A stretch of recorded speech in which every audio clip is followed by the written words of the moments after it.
एक बार फिर सभी भाइयों को नमस्कार। और हमारे YouTube चैनल अभीष्ट भारत पर आप सबका स्वागत है। और आज हम बात करने जा रहे हैं एक महान शायर इकबाल, अल्लामा इकबाल के नाम से जाना जाता है। इनका पूरा नाम मोहम्मद इकबाल मसूदी।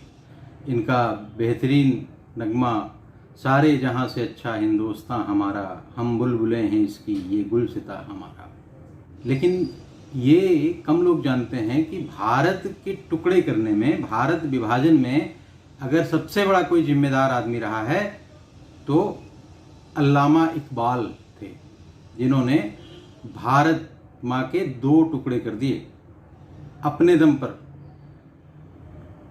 जिन्ना तो नेपथ्य में चले गए थे। मैं बताऊंगा कि जिन्ना ने इसमें कुछ नहीं किया, लेकिन सारा कुछ दारोमदार अगर देखा जाए तो इकबाल साहब पर ही जाता है।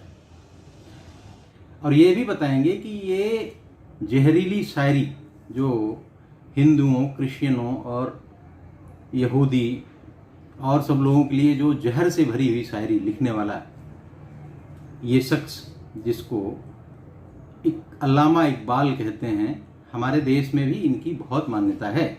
हर शामे गज़ल में या सूफ़ी संगीतों में बिना इनके नज़मों के वो मुकम्मल ही नहीं हो पाती। तो हम लोग शुरू करते हैं और बात करते हैं पाकिस्तान के राष्ट्रीय कवि अल्लामा इकबाल पर।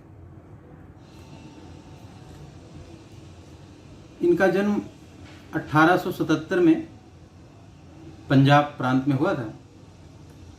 इनके पिता शेख नूरुद्दीन अहमद बैंक का काम करते थे, लेकिन इनके दादा कन्वर्ट होके हिंदू बने थे। मतलब एक पीढ़ी ही गई थी। इनके दादा जो थे वो सहज सप्रू कश्मीरी ब्राह्मण, पठानों का काफ़ी प्रभाव था। उनके प्रभाव में इनको कश्मीर से भागना भी पड़ा। कश्मीर के इतिहास में हम बताएंगे कि कश्मीर का कितनी बार पलायन हुआ है। 1990 का पलायन तो ये आखिरी पलायन था, लेकिन इससे पहले कई बार कश्मीरियों का पलायन हो चुका था। कश्मीरी पंडित सहज सप्रू के पौत्र अल्लामा इकबाल की वो शायरी हमारे सबके जहन में है कि सारे जहाँ से अच्छा हिंदुस्तान हमारा, हम बुलबुलें हैं इसकी ये गुलसिता हमारा। और इसके आगे ये लिखते हैं कि मजहब नहीं सिखाता आपस में बैर करना, हिंदी हैं हम, वतन हैं हिंदुस्तान हमारा। अद्भुत शायरी, अद्भुत लाइन। लेकिन ये शायरी उन्होंने लिखा 1904 में, जब वो बाहर पढ़ने के लिए गए थे और अच्छे लोगों, अच्छे परिवेश में रहे होंगे। और उन्होंने इसी तरह से एक शायरी और लिखा था उन्होंने कि लब पे आती है दुआ बन के तमन्ना मेरी, 1902 में। लेकिन उसके बाद जब ये इंग्लैंड गए और वहाँ से बैरिस्टर की उपाधि प्राप्त की, उस दौर में ये 2 साल के लिए जर्मनी भी गए। वहाँ पे इन्होंने द डेवलपमेंट ऑफ मेटाफिजिक्स में पीएचडी की। तो मेटाफिजिक्स है क्या? साइंस से आगे की जो दुनिया होती है उसको मेटाफिजिक्स में पढ़ाया जाता है। साइंस से आगे की दुनिया आध्यात्मिक दुनिया ही होती है, और उसके बारे में भी हम बात करेंगे, लेकिन वो बहुत लंबी बहस हो जाएगी, उसमें नहीं जाएंगे। अभी हम देखेंगे कि इतना अद्भुत शायरी, इतना अच्छा लिखने वाला आदमी एकाएक ऐसे धर्मांध कैसे बन गया और भारत के टुकड़े करने के षड्यंत्र में फाइनली कामयाब हुआ। वैसे तो इनकी मृत्यु आज़ादी के करीब 10 साल पहले ही हो गई थी। 1938 में, 38 में इनका देहांत हो गया। लेकिन इस बीच में इन्होंने उर्दू शायरी में इतना नाम कमाया कि ये गालिब, मीर तकी मीर के बाद इन्हीं का नाम आता है। 3 अद्भुत शायरों में इकबाल का नाम है। लेकिन शायरी की दुनिया में एक चीज़ बताता चलूँ कि उर्दू शायरी ने इस्लाम के तीखेपन और उसके नुकीले पंजों को छुपाकर धर्म और राष्ट्र पर प्रहार करने का एक मंच प्रदान किया हिंदुस्तान में। आप देखेंगे कि जैसे ही 1908 में अल्लामा इकबाल अपनी सारी पढ़ाई करके, यूरोप से पढ़ाई करके जब भारत आते हैं, तो इन्होंने एक अंजुमन हिमायती नाम का संगठन बनाया। मुसलमानों को स्पिरिचुअली मजबूत करने के लिए ये संगठन बनाया गया था और इन्होंने मुसलमानों को इकट्ठा करना शुरू कर दिया। मुस्लिम लीग की स्थापना हो चुकी थी और मुस्लिम लीग से जुड़कर इन्होंने मुसलमानों को तरह तरह से डराना और उनको एकत्रित करना शुरू कर दिया। डराते थे कैसे? एक शायरी उनकी, वतन की फिक्र कर नादा मुसीबत आने वाली है, तेरी बर्बादियों के मसबरे हैं आसमानों में। इसी तरह से 1904 वाली जो गलती थी उनकी, जो सारे जहां से अच्छा, उसको उन्होंने रिवर्ट कर दिया 1913 तक आते आते। 1911 में ही इवन उन्होंने 1911 में लिखा तराने मिल्ली। तराने मिल्ली में लिखा कि चीनो अरब हमारा, हिंदुस्तान हमारा, मुस्लिम है हम, वतन है सारा जहां हमारा। मुस्लिम धर्म और उसकी मान्यताओं के हिसाब से पूरी पृथ्वी अल्लाह ने बनाई है और इस पर सिर्फ मुसलमान ही रह सकता है, उसी को रहने का हक है। दूसरा कोई रहेगा तो जजिया देगा, प्रताड़ित होगा, शासक तो हो ही नहीं सकता। इस टाइप की विचारधारा है। वो हम जब बात करेंगे मोहम्मद साहब की और कुरान पे जब चर्चा होगी तब इस पे विस्तार से बात की जाएगी। तराने मिल्ली में उन्होंने सारी चीज़ें बदल दी और वो कट्टर मुस्लिम हो गए। लेकिन अंग्रेज़ों का हमेशा इनको सपोर्ट मिलता रहा। 1922 में आके अंग्रेज़ों ने उन्हें सर की उपाधि दी और आपको बता दें पॉलिटिकली बहुत एक्टिव रहे ये। 1926 में पंजाब प्रोविंसी में इलेक्शन भी लड़ा और जीते और मुस्लिम लीग के 2 बार अध्यक्ष रहे। और पहली बार इनकी अध्यक्षता में 1930 में जो इलाहाबाद था, प्रयागराज हो गया है, वहाँ पे मुस्लिम लीग की बैठक में 1930 में पहली बार मुसलमानों के लिए अलग राज्य की मांग, अलग देश की मांग करने का जो प्रस्ताव मुस्लिम लीग ने पास किया, इन्हीं की अध्यक्षता में पास किया। और इन्होंने गोलमेज सम्मेलन में भी भाग लिया इन्होंने और वहाँ पे मुस्लिम हिमायती के तौर पर ये में सिर्फ गांधी जी गए थे कांग्रेस की तरफ से। गोलमेज सम्मेलन के बाद इन्होंने, इस समय जिन्ना जी तो नेपथ्य में चले गए थे, उन्होंने छोड़ दिया था पॉलिटिक्स। इन्होंने 2 बार 1937 में ही मई में और जून में 2 पत्र लिखे जिन्ना को। जिन्ना इंग्लैंड में बस गए थे, वहीं वकालत करने लगे थे और इन्होंने 2 बार पत्र लिखकर जिन्ना को बुलाया कि अपनी कौम के लिए, इस्लाम के लिए एक अलग देश चाहिए और उनको समझाया कि आप आइए और इसको लीड कीजिए। अल्लामा इकबाल ने एक शायरी लिखी, सिकवा जवाबे सिकवा। सिकवा जवाबे सिकवा एक ऐसी शायरी है जो हिंदुओं के लिए, ईसाइयों के लिए, यहूदियों के लिए जहर से भरी हुई शायरी है। उसको भी बहुत सारे लोग हम शायरों में बैठ के सुनते रहते हैं। वो अल्लाह से शिकायत करते हैं और अल्लाह को बताते हैं अपने उसके बारे में। इससे आपको ये अंदाज़ा लगेगा कि किस तरह का उर्दू ने किस तरह से इस्लाम के तीखेपन और उसके नुकीले पंजों को छुपाकर हमारे धर्म और राष्ट्र के पर प्रहार करने का किस तरह से मंच प्रदान करती है। और आज भी चल रहा है ये सिलसिला। सिकवा जवाब सिकवा में, हमसे पहले था जब तेरे जहाँ का मंजर, कहीं मौजूद थे पत्थर कहीं मौजूद सजर, खू करे पै कर ए महसूस थी इंसान की नज़र, मानता फिर कोई अनदेखे खुदा को क्यों कर, तुमको मालूम है लेता था कोई नाम तेरा, कुबते बाजुए मुस्लिम ने किया काम तेरा, बस रहे थे यहीं सुल्लूक भी ईरानी भी, अहले चीन में ईरान में सासानी भी, इसी मामूले में आबाद थे यूनानी भी, इसी दुनिया में यहूदी भी थे ईरानी भी, पर तेरे नाम पर तलवार उठाई किसने, बात जो बिगड़ी हुई थी वो बनाई किसने, ये हम ही थे तेरे मार का आराओं में, खुश्कियों में कभी लड़ते कभी दरियाओं में, दी अजाने कभी यूरोप की कलीसियाओं में। चर्चों में किस तरह से उसको ग्लोरीफाई किया जा रहा है कि हाजिया सूफिया की बात करते हैं कि उसने इस्लाम को बदनाम किया। असली इस्लाम ही यही है।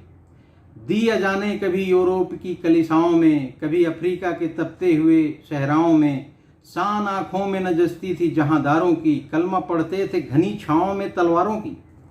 हम जो जीते थे तो जंगों की मुसीबत के लिए, और मरते थे तेरे नाम की असमत के लिए। थी न कुछ तेग जनी अपनी हुकूमत के लिए, बस कफ फिरते थे क्या दहर में दौलत के लिए। नक्श तौहीद का हर दिल पे बिठाया हमने। नक्श तौहीद वही अल्लाह एक है और मोहम्मद उसका आखिरी पैगंबर है। नक्श तौहीद का हर दिल पे बिठाया हमने, तेरे खंजर भी ये पैगाम सुनाया हमने। तू ही कह दे कि उखाड़ा दरे खैबर किसने, शहर कैसर का था जो उसको किया सर किसने। तोड़े मखतूर खुदा बंदों के पैकर किसने, काट कर रख दिए गुफ्फार के लश्कर किसने। गुफ्फार के लश्कर हिंदुओं की बात कर रहे हैं। किसने ठंडा किया आतिश कदाए ईरा को, किसने फिर जिंदा किया तज्जिराए यज़दा को। किसने ठंडा किया आतिश कदाए ईरा को, जो अग्नि की पूजा करने वाले ईरान के लोग हैं उनको, ईरान के लोग ईसाई वो यहूदी थे, उनको कैसे ख़त्म किया। ये बता रहे हैं कि इस्लाम किस तरह से आगे बढ़ा। लोग कहते हैं कि इस्लाम तो बहुत शांति का धर्म है, शांति से फैला है।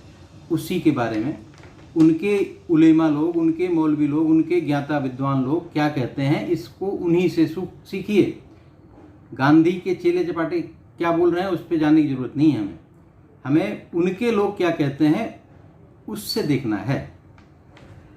किसकी हैबत में सनम सहमे हुए रहते थे, मुंह के बल गिर हूँ अल्लाहु अहद कहते थे। ये एक ऐसी मानसिकता है, एक ऐसा दर्शन है इस्लाम, जो खुद क्या कहता है, क्या कर रहा है, उस पे इनको बिल्कुल भी परवाह नहीं होती कि कोई दूसरा आदमी क्या सोचेगा या क्या करेगा। उससे इनको कोई मतलब नहीं है। ये इनके जो अब इस तरह की बातें करते हैं जो एक तरह से गाली है, इस तरह की शेरो शायरी करके इन्होंने मुसलमानों को यूनाइट करने का प्रयास किया, उनको उनके जज्बे को याद दिलाने का प्रयास किया, और उन्होंने मुसलमानों को बिल्कुल हिंदुओं से अलग कर दिया। जो यहाँ पैदा हुए, यहीं के लोग थे, संस्कारों से अलग करने वाले ऐसे ही खतरनाक कवि लोग हैं जिन्होंने इनको मदरसों में, इनको बहुत सारे शिक्षण संस्थाओं में इनको पढ़ाया जाता है, इनको रटाया जाता है। तो इस तरह की शिक्षा प्राप्त करके क्या बनेगा आदमी। इन्होंने लिखा कि हो जाए अगर शाहे खुरासां का इशारा, सिजदा न करूं हिंद की नापाक जमी को। आपको ये ध्यान रखना है कि ये इनके जीते जी पाकिस्तान बना नहीं था, हिंदुस्तान में ही रहे। हिंदुस्तान में ही इनका जो क्षेत्र है लाहौर, कभी 47 के पहले कोई पाकिस्तान में रहने वाला व्यक्ति ये नहीं सोचता था कि पाकिस्तान कोई देश बन जाएगा, लेकिन बना, हमारे सामने बना। 70 साल पहले की बात है, ज़्यादा पुरानी बात नहीं है। वहाँ पे बैठा हुआ कोई हिंदू ये नहीं सोच सकता था कि हम यहाँ से भगा दिए जाएंगे, खदेड़ दिए जाएंगे। लेकिन ऐसे इकबाल जैसे लोगों ने ऐसा माहौल क्रिएट किया कि हिंदुस्तान के टुकड़े हो गए। स्पिरिचुअल फादर ऑफ पाकिस्तान कहा जाता है। राष्ट्र कवि हैं, जैसे हमारे यहाँ मैथिली शरण गुप्त हैं, वैसे इनके पाकिस्तान के राष्ट्र कवि इकबाल को माना जाता है। इनकी एक शायरी है जिसकी बहुत आलोचना होती है पाकिस्तान में भी। कई शायरियाँ हैं, उनमें से एक मैं बता रहा हूँ। वो फिर के खुदादार से रोशन है जमाना।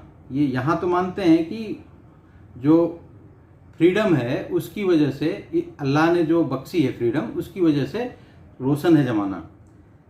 लेकिन अगली लाइन में कहते हैं कि आज़ाद ये अफ्तार है इब्लीस की इजाद। इस्लाम के हिसाब से अल्लाह तो 7वें आसमान पे बैठे हैं। वो जो पैगाम भेजते थे मोहम्मद साहब को, वो जिब्रील के थ्रू भेजते थे फरमान। जिब्रील एक फरिश्ता है जिसको सिर्फ मोहम्मद साहब ही दिखते थे और कोई नहीं दिखता था। लेकिन जब मोहम्मद साहब हिजरत पे गए, मक्का से मदीना चले गए, मदीना में उन्होंने 3 देवियों को, आपको पता होगा कि मक्का में 365 देवताओं की पूजा होती थी, अल्लाह भी उनमें से एक थे। यहाँ पे जब मुस्लिम धर्म का उतना प्रचार अच्छे से नहीं हो पा रहा था तो वो हिजरत करके चले गए मदीना। मदीना में उन्होंने 3 देवियों को शामिल कर लिया, क्योंकि वहाँ व्यापारिक कुछ सिचुएशन ऐसा था कि 3 देवियों को भी शामिल कर लिया था। वो बहुत दिन तक कुरान में चलता रहा। लेकिन बाद में इन्होंने, जब इस्लाम धर्म एक प्रभावशाली बन गया और इनका क्षेत्र व्यापक हो गया, तो इन्होंने कहा कि ये तीनों जो आयतें हैं, तीनों देवियों को जो सबमिट किया गया है, ये जिब्राइल ने नहीं किया था, ये तो हमें इब्लीस ने बताया था। इब्लीस मतलब शैतान था, उसने मेरे दिमाग में भर दिया था। अल्लाह मियाँ ने जिब्राइल के थ्रू नहीं भेजा था। ये जिब्राइल तो प्योर फरिश्ता है और इब्लीस जो है वो शैतान है जो दिमाग में डाल देता है। इनका कहना है कि आज़ादी मुस्लिम धर्म में, मुस्लिम जो पंथ है, मुस्लिम संप्रदाय जो है, उसमें आज़ादी जो है इब्लीस की ईजाद है। आपको खाना कैसे खाना है, पानी बाएं हाथ से पीना है या दाहिने हाथ से पीना है, पैजामा पहले बायां पैर जाएगा या दाहिना पैर जाएगा, कुर्ता कैसे पहनना है, यहाँ तक कि गुस्ल खाने का प्रयोग कैसे करना है, बिल्कुल पर्सनल चीज़ें भी एक्सप्लेन हैं हदीसों में। अल्लामा इकबाल के विषय में बस इतना ही। इन चिंतकों को हम पढ़ें, समझें और जानें कि हमारा देश कैसे कैसे कम होता गया, ये जानना हमारे लिए बहुत ज़रूरी है। आज के लिए बस इतना ही। धन्यवाद। वंदे मातरम। पसंद आया हो अगर मेरा वीडियो तो आप इसको लाइक, सब्सक्राइब और शेयर करें। बेल आइकन दबा दें जिससे कि मेरे आने वाले वीडियोज़ आपको मिलते रहें। नमस्कार। वंदे मातरम।